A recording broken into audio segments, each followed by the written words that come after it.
Il était une fois, dans une ville, un jeune garçon nommé Boji. Boji était comme n'importe quel autre garçon des temps modernes, confronté aux défis et aux distractions de l'ère numérique. Il se trouva pris sous l'emprise d'une habitude troublant son esprit, l'habitude de la masturbation excessive. Boji savait au fond de lui que cette habitude ne correspondait pas à ses valeurs et à ses aspirations. Il aspirait à la paix, à la clarté et au sens du but. Un jour, alors qu'il se promenait dans la ville, il est tombé sur un petit jardin serein et zen. Intrigué, il entra. Alors qu'il se promenait dans le jardin, il tomba sur un vieux maître zen, maître Astrid, assis sous un cerisier à fleurs. La présence sereine du maître attira immédiatement l'attention de Boji et il décida de chercher ses conseils.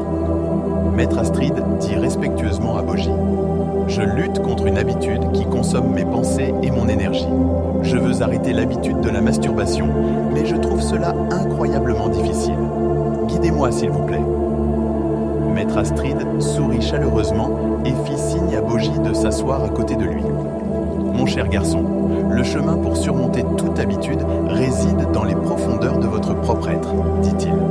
Pour relever ce défi, vous devez cultiver la conscience de soi et la force intérieure. » Boji écouta attentivement le maître, qui commença à partager une histoire zen. Dans un village éloigné, il y avait un jeune pêcheur nommé Takio. Takio avait l'habitude de fumer une pipe pendant qu'il pêchait. Il croyait que la pipe améliorerait sa concentration et le rendrait plus habile.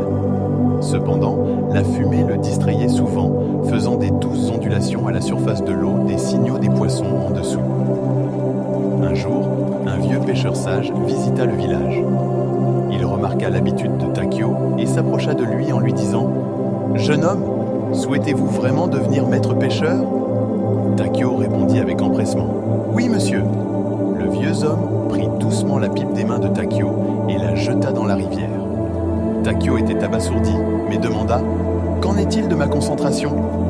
Le vieux pêcheur sourit gentiment. « La véritable maîtrise ne réside pas dans des béquilles externes, mais dans votre capacité à être pleinement présent et à l'écoute du monde qui vous entoure. Lâchez la pipe et vous découvrirez une nouvelle clarté et une nouvelle compétence. » Takio prit à cœur les paroles du vieux pêcheur. À partir de ce jour, il pêcha sans fumer. Au début, il ressentit un vide comme s'il manquait quelque chose. Cependant, alors qu'il embrassait le moment présent, il commença à remarquer les mouvements subtils des poissons et les nuances de la rivière. Avec le temps et la pratique, il devint un maître pêcheur, dépassant son niveau de compétence précédent. Maître Astrid s'arrêta un moment, permettant à l'histoire de s'enfoncer dans l'esprit de Boji. « Mon cher garçon, continua-t-il, votre habitude de masturbation excessive est une béquille qui entrave votre véritable potentiel.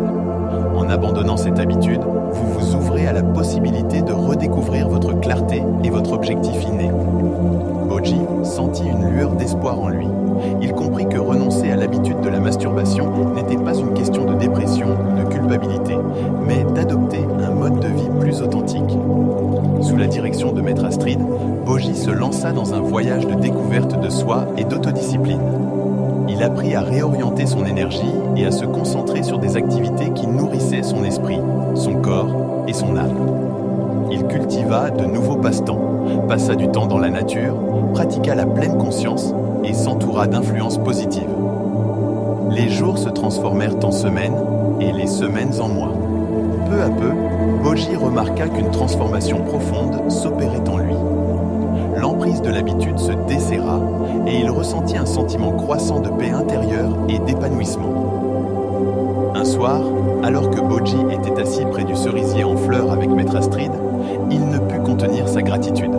« Maître Astrid, je vous suis éternellement redevable, » dit Boji avec une profonde révérence.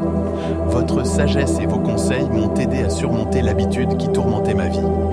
Je me sens libéré, concentré et plus aligné avec mon vrai moi. » Maître Astrid sourit, ses yeux pétillants de satisfaction.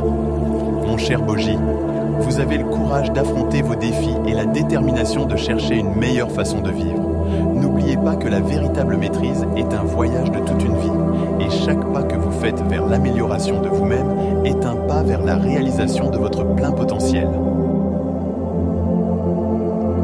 partir de ce jour, Boji continua à marcher sur le chemin de la découverte de soi, puisant sa force dans les enseignements de Maître Astrid et les leçons qu'il avait apprises en cours de route.